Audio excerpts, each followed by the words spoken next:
Et notre invité aujourd'hui dans TicTech, c'est Théo Perronin, cofondateur et PDG d'Alice et Bob, spécialisé dans l'informatique quantique. Bonjour. Bonjour. Vous faites partie des 11 nouvelles recrues de la promotion 2025 du Next 40 pour celles et ceux, et j'en fais partie.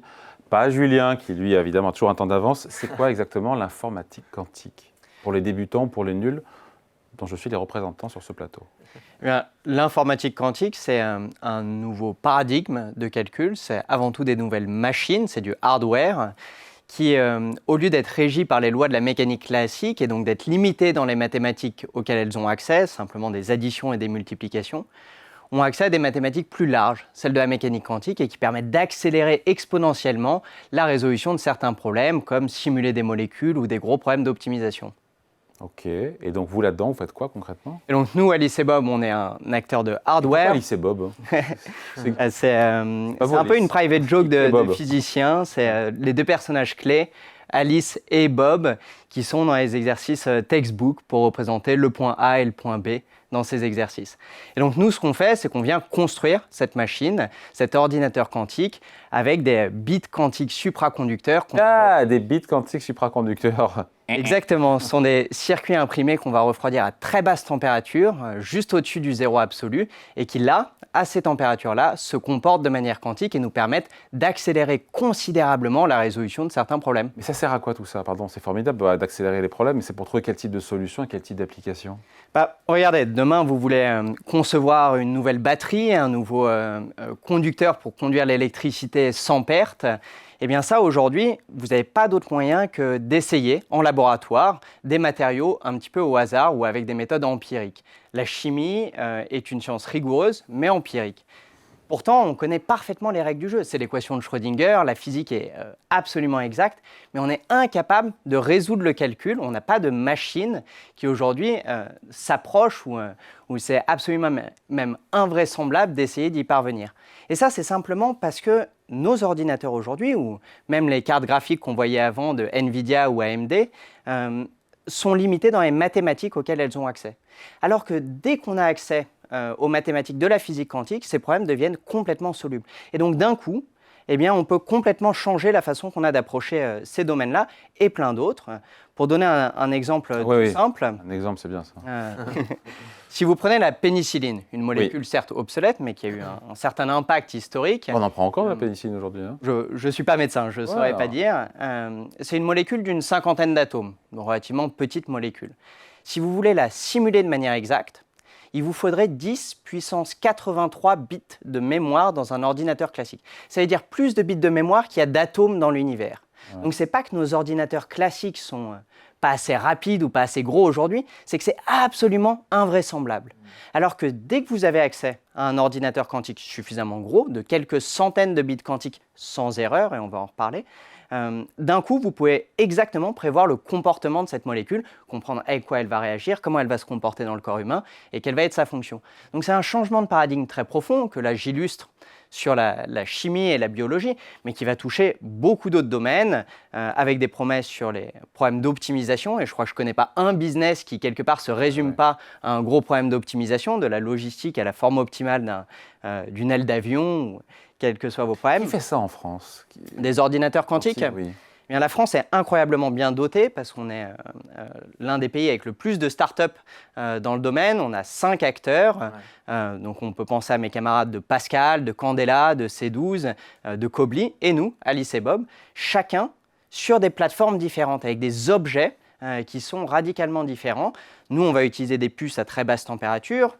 Mais certains de mes camarades vont utiliser de la lumière optique sur puce, d'autres manipuler des atomes individuellement avec des lasers. Donc c'est assez excitant à cette période parce qu'on ne sait pas, bien évidemment, nous sommes convaincus que ce seront les circuits supraconducteurs d'Alice et Bob qui l'emporteront, mais il est trop tôt pour déclarer un vainqueur. Alors vous avez levé 100 millions d'euros en janvier dernier. Vous, Alice et Bob, effectivement, vous êtes une pépite du quantique française et probablement européenne. Quand est-ce que vous allez livrer, quand est-ce que vous allez inaugurer votre ordinateur quantique?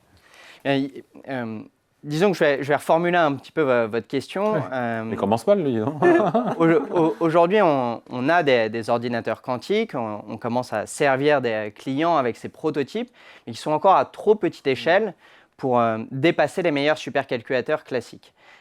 Pour dépasser ces meilleurs supercalculateurs et les transcender complètement, comme je le mentionnais avant, il faudra attendre 2030 avec une puce qu'on appelle Graphène, qui sera la première, on pense, au monde, capable de faire des choses qui sont absolument invraisemblables, même pour les meilleurs supercalculateurs classiques. Ok, donc pas avant 2030 pour cet ordinateur quantique. Vous avez investi sur les 100 millions d'euros levés, 44 millions pour construire un centre de développement en Seine-Saint-Denis. C'est là que vous allez développer cet ordinateur quantique ? Exactement, donc la première tranche d'investissement est effectivement de 44 millions. Ensuite, on aura la place de continuer à investir en Île-de-France pour augmenter à la fois notre capacité de production avec des salles blanches. Ce sont nos ingénieurs qui vont fabriquer ces puces, mais aussi les intégrer dans des systèmes complets avec ce réfrigérateur à dilution qui descend à très basse température et toute l'électronique qui va ensemble. Et donc, on est en train de s'équiper d'un des plus grands laboratoires quantiques au monde, ici en Île-de-France, pour réaliser ça. Pourquoi en Seine-Saint-Denis particulièrement ? J'aurais bien aimé le mettre dans Paris intramuros, mais on n'a pas trouvé l'espace nécessaire. Ce sont des machines qui sont pas si sensibles que ça aux conditions extérieures, mais effectivement qu'on ne peut pas installer dans un immeuble haussmannien. Et ces travaux, ils se termineront quand à peu près pour ce centre Au printemps. Au printemps. Ok, d'accord. Et donc vous avez aussi 150 salariés, je crois, et vous êtes en train d'embaucher une centaine, donc vous allez quasiment doubler de taille. Exactement, c'est-à-dire que la démographie d'Alice et Bob est en train de changer. On passe d'une démographie très concentrée en physiciens, avec une petite ambiance de Los Alamos ou d'Oppenheimer, si vous avez vu le film. Et alors que là, on est en train de recruter beaucoup plus d'ingénieurs de métiers très variés, qui vont du logiciel à la nanofabrication, en passant par le génie mécanique, l'ingénierie micro-ondes, parce qu'on change d'étape. C'est-à-dire qu'aujourd'hui, on a l'une des architectures les plus prometteuses. On est très confiant sur toutes les briques de base de notre machine qu'on a démontrées. On a encore, il y a quelques semaines, battu un record du monde de performance. Et maintenant, il s'agit de passer à l'échelle. Donc ça nécessite un grand travail de minutie, d'ingénierie, de tester chacun des composants et de commencer à intégrer des technologies plus intenses. Et vous réalisez déjà du chiffre d'affaires ou pas Oui, alors on est parti au programme de commande publique de l'État français qui s'appelle Proxima, qui est opéré par la DGA, la Direction Générale de l'Armement, pour le compte de France 2030 et qui effectivement soutient l'industrie par un programme de commande publique tous les 2 ans dont on fait partie. On est également la seule entreprise européenne, enfin d'Europe continentale à ma connaissance, membre du programme équivalent de la DARPA aux US pour ces développements-là. Donc combien de chiffre d'affaires à peu près aujourd'hui, Alice et Bob ? Aujourd'hui, moi, je me considère très sensiblement pré-revenu. On doit faire quelques millions cette année. On en fera probablement de l'ordre d'une vingtaine l'année prochaine. Ouais. Mais effectivement, tout ça n'est pas encore illustratif des machines à fort impact de 2030 et d'au-delà. Et l'idée d'ici 2030, c'est combien de chiffre d'affaires à peu près pour Alice et Bob ? Vous visez combien ? Derrière, ce qu'il faut comprendre, c'est le lien avec le segment que vous aviez juste avant. C'est que tout l'enjeu du calcul quantique, c'est celui de venir apporter une puissance de calcul phénoménale dans ces centres de supercalcul qu'on a vus précédemment. Mais pour le compte de corporate, pour le compte d'entreprise. Pour le compte de tous ceux qui aujourd'hui ont des grands problèmes d'innovation, effectivement des corporates, des chercheurs, avec des promesses, en tout cas des espoirs dans l'intelligence artificielle. On ne peut pas encore le garantir, mais il y a des raisons d'être optimiste. Et donc derrière, le marché, enfin ce qu'on est en train de voir, c'est que l'infrastructure de compute, de calcul, est en train de devenir aussi importante dans notre économie actuelle que n'étaient les infrastructures énergétiques au siècle précédent. On parlait juste avant dans le dossier de la semaine de TicTech, de l'IA et de voir comment nous, Européens, on était un petit peu largués par les Américains. Comment vous faites et quels sont vos compétiteurs américains et comment on se positionne, nous, Français, Européens, par rapport à l'état d'avancement des outre-Atlantique ? Aujourd'hui, on se positionne extrêmement bien. C'est-à-dire qu'on est au coude à coude avec nos principaux compétiteurs. Vous allez retrouver un certain nombre des 7 magnifiques, comme ils les appellent là-bas. Donc les Google et IBM sont vos concurrents. Google, IBM, Microsoft, et en particulier AWS, qui a été bien inspiré par notre approche et qui suit maintenant la même approche à base de bits quantiques de Chad Schrödinger. De bits quantiques de Chad Schrödinger. Des bits quantiques, donc la brique de base de l'ordinateur quantique, c'est un bit quantique, naturellement. Ouais. Et la technologie d'Alice et Bob, c'est le bit quantique de Chad Schrödinger, c'est son nom formel, et qui est un bit quantique extrêmement puissant parce qu'il est capable tout seul par conception, de corriger une partie de ces erreurs. Et c'est ça ce qui nous positionne si bien dans cette course et qui est repris par effectivement l'un de nos compétiteurs outre-Atlantique. Mais aujourd'hui, sur un certain nombre de métriques, nous sommes en tête dans cette course. Charge à nous de mobiliser les capitaux pour consolider cette avance et créer ce géant mondial du calcul quantique aux racines européennes. Et puis Alice et Bob, c'est plusieurs prix Nobel aujourd'hui. Alors il y a Alain Aspect, 2022, quand même prix Nobel de physique, qui lui a cofondé carrément avec Pascal. vous. Ah non, Alain Aspect, il est Pascal, excusez-moi. Pascal. Alain Aspect, c'est Pascal. Et vous, aujourd'hui en tout cas, prix Nobel de physique, 3 pionniers du calcul quantique, John Clark, Michel H. Devoré. Michael H. Devoré. Non, c'est Michel. Michel, pardon, H. Devoré et John M. Martinis, je vais y arriver. Ouais. Il y en a 2 qui sont très proches de vous. Absolument, c'est-à-dire que Michel Devoré, c'est le Français qui a inventé la plupart des bits quantiques supraconducteurs contemporains, à la fois ceux de Google et les nôtres, et un certain nombre d'autres. Mais c'est aussi celui qui a monté le groupe d'électronique quantique à l'École normale supérieure et au Collège de France, dont nous sommes issus. Il a conseillé la maison dans ses premières années avant de rejoindre Google. Et entre-temps, on a récupéré John Martinis, qui lui était précédemment au sein de Google et qui a maintenant sa propre start-up, comme conseiller consultatif pour challenger, pour venir bousculer notre roadmap. Mais en gros, ce que je voulais dire aussi, c'est que entre Pascal, effectivement, et vous, on a vraiment des chercheurs, une puissance intellectuelle, scientifique très forte. C'est vraiment ça notre force aujourd'hui dans le quantique. Et pas que dans le quantique, c'est-à-dire que ce qui fait que le passeport français aujourd'hui dans la tech se porte si bien, en intelligence artificielle, aussi, vous allez retrouver des Français dans tous les grands groupes de recherche, c'est qu'on a gardé en France une école de mathématiques au sens large du terme extrêmement forte. Et malheureusement ou heureusement pour nous, les grandes batailles de la tech contemporaine sont avant tout basées sur des enjeux de maths très profonds, et donc la France est naturellement très bien positionnée. La reconnaissance en prix Nobel, c'est effectivement, je veux dire, la face émergée de cet iceberg. Mais dans l'IA, et après évidemment, je te redonne la parole. Oui, mais je te la rends après. Dans l'IA, en fait, ce qu'on constate, c'est qu'effectivement, les Américains sont quand même... On est dans le train de l'IA, nous les Européens, mais on est quand même assez loin des Américains aujourd'hui. Cybersécurité, on est aussi assez loin des Américains. Par contre, dans le quantique, moi, c'est ce qu'on me dit en tout cas, c'est qu'on a vraiment une chance d'être probablement le leader mondial de ce secteur-là. Oui, et en même temps, j'ai envie de réagir par rapport à ce que vous disiez dans le segment précédent, qui est, je pense, assez... une bonne illustration de l'écueil que rencontrent les Européens, qui est d'attendre une profitabilité à très court terme de ces enjeux de plateforme technologique. Ce qui se joue aujourd'hui sur l'intelligence artificielle et demain sur le quantique, c'est avant tout les plateformes qui donneront accès à cette économie nouvelle. Et donc, bien évidemment, ce qui se passe sont des guerres d'attrition. C'est-à-dire qu'on va concentrer des moyens énormément pour stériliser toute forme de compétition et venir s'établir dans des quasi-monopoles de fait qui derrière sont le socle de toute l'économie qui suivra. Et donc c'est pour ça que l'enjeu pour nous, pour construire sur cette opportunité technologique, ça sera de continuer à mobiliser les capitaux à la bonne échelle. Vous allez lever des fonds prochainement ou pas ? Aujourd'hui, jusqu'à présent, ce qu'on a fait, c'est lever sur un cycle très canonique de tous les 2 ans, lever des sous. Donc peut-être en 2027 prochainement. Si on reste sur ce cycle-là. Pour les esprits chagrins qui disent que l'ordinateur quantique, c'est encore de la science-fiction, on leur répond quoi ? On leur répond que jusqu'à il y a 5 ans, on pouvait encore trouver des physiciens sérieux qui étaient sceptiques de la faisabilité de la machine. Aujourd'hui, c'est très difficile d'être sceptique de la faisabilité de la machine. On peut avoir son opinion sur l'échelle de temps qu'on annonce, mais en tout cas, c'est sûr que ces ordinateurs arrivent et c'est sûr que leur impact sera massif.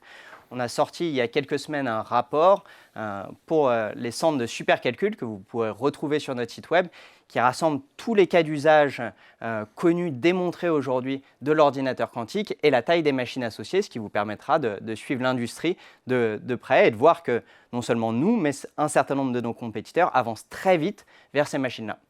Juste une question, au-delà de l'ordinateur quantique, en France, on a compris, on a des talents scientifiques, on le voit avec vous sur ce plateau. Qu'est-ce qui nous manque sinon ? C'est les moyens qui nous manquent ? C'est quoi pour être dans la compétition sur tous les segments de la tech?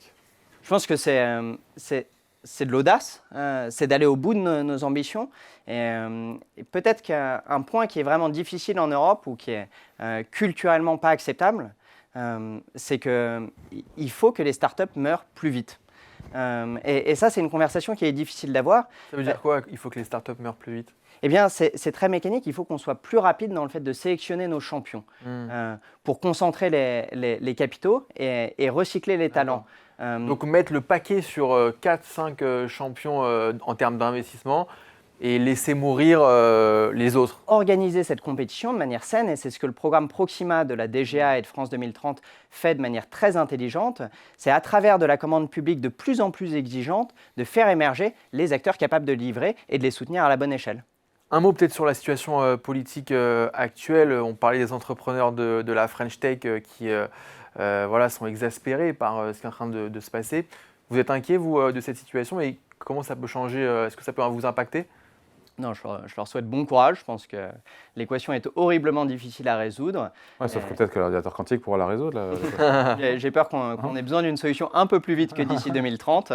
Non, l'enjeu, c'est que comme tout acteur économique, moi, je m'épanouis dans un cadre réglementaire stable. Bien sûr. Et je pense que c'est exactement comme les taux directeurs, le forecast a quasiment plus d'impact que le taux lui-même. Et donc dans notre cas, l'absence complète de forecast politique crée une incertitude dans laquelle il est difficile de se projeter. Donc ce qu'on peut espérer, nous autres acteurs économiques, c'est un petit peu de lisibilité, mais je leur souhaite bon courage pour ça. Et votre forecast à vous, votre prévision à vous, dans 2 ans, si on se revoit, peut-être qu'on se reverra avant, je l'espère, hein. Où est Alice et Bob et Théo dans 2 ans? Alice et Bob, on sera vraisemblablement en très bonne voie vers cette machine de 2030. On aura bien grandi, on devrait être un peu plus de 300 à ce moment-là. Et on aura des prototypes qui commenceront à résoudre des problèmes intéressants, mais pas encore infaisables sur des supercalculateurs classiques. L'heure de vérité, donc pour vous, c'est 2030? C'est tout ce chemin d'ici à 2030 où on est passé d'une phase de démonstration scientifique à une phase de passage à l'échelle de la technologie et donc des enjeux industriels de production de grandes machines. D'ici 2030, on finit là-dessus, il y aura encore des fonds à lever. Est-ce que c'est plus dur de lever des fonds en ce moment, du fait même depuis 1 an, même si vous avez levé 100 millions pour le coup? Je crois comprendre que dans le climat général, oui, mais pas dans notre secteur, puisque aujourd'hui, le calcul quantique commence à intéresser très chaudement une classe d'investisseurs extrêmement large, simplement parce que c'est... Français, essentiellement, pas seulement? Globaux. Enfin, vous pouvez regarder, par exemple, pour se donner une idée, les cours de bourse des quelques entreprises américaines du quantique, spécialisées dans le quantique, qui sont cotées, et alors et qui se portent extrêmement bien en ce moment, comme IonQ ou Rigetti. Simplement parce que quand on voit ces investissements d'infrastructures en calcul, on se demande qui sera le prochain NVIDIA? Qu'est-ce qui va venir remplacer le GPU? Et aujourd'hui, la proposition que la science fait, c'est le calcul quantique. Et donc, les montants dont on parle en calcul quantique restent extrêmement faibles par rapport aux enjeux de calcul. Il y a de la place pour tout le monde? À terme? Ouais. Ou est-ce que winner takes all, comme à chaque fois? Ce sera le calcul, le compute, c'est systématiquement des monopoles ou des quasi-monopoles par génération de calcul. Et ça vient du fait que le calcul est un actif extrêmement liquide. C'est-à-dire que si demain je sors c'est plus tout à fait vrai avec les barrières à l'entrée que NVIDIA a établies progressivement, mais si je sors une nouvelle puce qui a 2 fois la puissance de calcul pour la moitié de la consommation énergétique, je change complètement les OPEX, les coûts de fonctionnement de mon calcul. Et donc, mécaniquement, je vais rafler une grande partie du marché parce que ces coûts de fonctionnement deviennent si importants pour les utilisateurs finaux qui sont le critère de choix. Donc, ça crée des boucles vertueuses parce que dès que j'ai tout le marché, je peux investir dans ma R&D et maintenir mon hégémonie sur toute une génération. On a eu Intel précédemment ou ARM pour le mobile. On a NVIDIA aujourd'hui. Demain, il y aura un champion du calcul quantique ou 2 globalement. Et peut-être vous. On espère qu'il sera français. Allez, le mot de la fin pour Julien. On vous souhaite le meilleur, évidemment. On espère vraiment qu'un champion français sera winner takes all, gagnera la bataille. On a ce qu'il faut, moi je vous dis chiche. Bon, il reviendra nous voir, le jour où ce sera une licorne, une décacorne, vous reviendrez nous voir, vous direz « Ah ouais, il y avait les deux là, sur Boursorama et Madines ». J'oublierai pas. Allez, merci beaucoup. Invité donc de TICTeC, Théo Perronin, cofondateur et PDG d'Alice et Bob, donc spécialisé dans l'informatique quantique. Merci à vous.